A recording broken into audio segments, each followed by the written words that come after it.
नमस्कार दोस्तों, मेरा नाम है नागेश। हाल ही में दिल्ली में हुए G20 ग्रुप का अध्यक्ष इंडिया था। इस प्रेसिडेंसी का इंडिया ने भरपूर फायदा उठाया। आज पूरे दुनिया में इंडिया की प्रशंसा हो रही है। इसी G20 के मीटिंग में दोस्तों इंडिया ने एक ऐसा मास्टर स्ट्रोक खेला है जिसने चाइना की नींद उड़ा देने वाला काम किया है। इंडिया ने G20 इस 20 देशों के ग्रुप में अफ्रीकन यूनियन को भी ऐड किया है। लेकिन आप यहाँ पे सोचोगे कि इसमें चाइना की नींद कैसे उड़ेगी?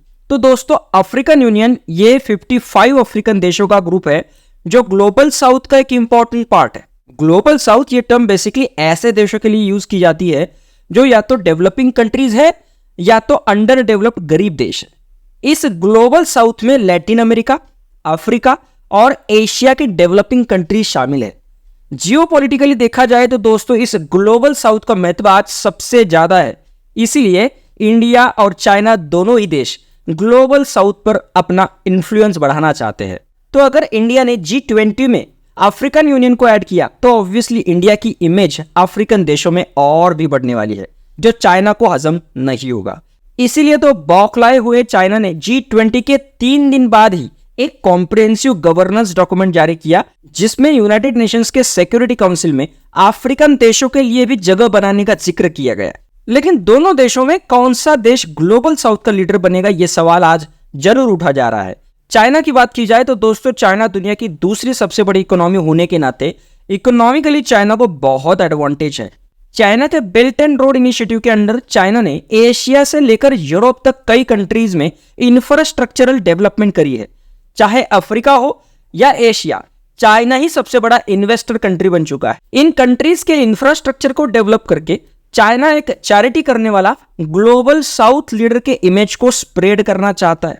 हाल ही में हुए G77 ग्रुप के मीटिंग में चाइना के लीडर ने कहा कि चाइना आने वाले समय में चाहे कितनी भी तरक्की करे, चाहे कितना भी एडवांस क्यों ना हो जाए, चाइना हमेशा डेवलपिंग वर्ल्ड का और ग्लोबल साउथ का पार्ट रहेगा। ऐसे वर्चुअल समिट्स लेकर और ऐसे स्टेटमेंट बोलकर चाइना आज ग्लोबल साउथ के देशों का विश्वास जीतना चाहता है। चाइना के एक्शंस भी यही बताते हैं। इसी साल चाइना ने 2 दुश्मन देशों के बीच सुलह करने का इनिशिएटिव भी लिया, सऊदी अरेबिया और ईरान के बीच। इसी सुलह से चाइना मिडिल ईस्ट देशों में अपना इन्फ्लुएंस बढ़ाना चाहता है।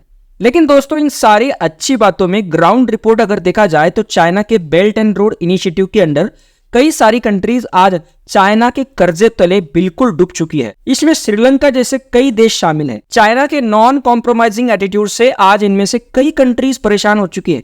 इसी परेशानी को दोस्तों इंडिया ने एक अपॉर्चुनिटी के तौर पर देखा है और अपना मदद का हाथ भी आगे बढ़ाया है। रिसेंटली हुए G20 समिट में भी इंडिया ने इन कंट्रीज पर जो लार्ज अमाउंट के कर्जे है ना, उन्हीं कर्जों को सॉल्व करने की बात रखी थी। इंडिया मल्टीलैटरल डेवलपमेंट बैंक्स में रिफॉर्म्स चाहता है जिसकी वजह से इन गरीब देशों को इजीली कर्जे मिल सके और ये कंट्रीज चाइना के डेप्ट ट्रैप से बाहर निकल सके। इंडिया आज बड़े प्लेटफॉर्म्स पर इन डेवलपिंग कंट्रीज के मुद्दे उठा रहा है जिसकी वजह से इन डेवलपिंग देशों का विश्वास इंडिया जीत पाए। एक्सपर्ट्स के अनुसार दोस्तों इंडिया ही ग्लोबल साउथ का लीडर बन सकता है और इसके 2 प्रमुख रीजंस बताए गए हैं।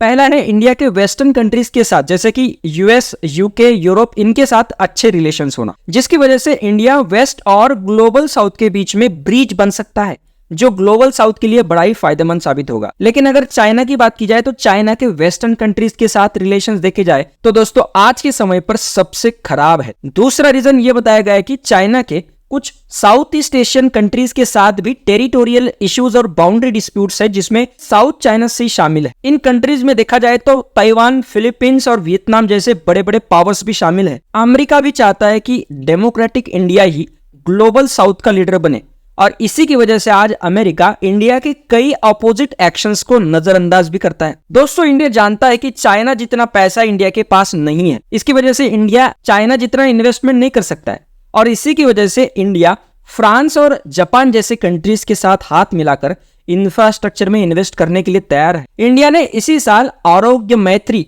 ये प्रोग्राम लॉन्च किया जिसके अंडर इंडिया जो developing countries medical emergency crisis में है उनको मेडिकल हेल्प करेगा। इंडिया अफ्रीका में भी कॉशियसली अपने इन्वेस्टमेंट लोन्स को बढ़ा रहा है जिसकी वजह से अफ्रीका में इंडिया का इन्फ्लुएंस बढ़ सके। वीडियो अच्छा लगा होगा तो दोस्तों प्लीज वीडियो को लाइक जरूर करना और चैनल को सब्सक्राइब करना। Thank you.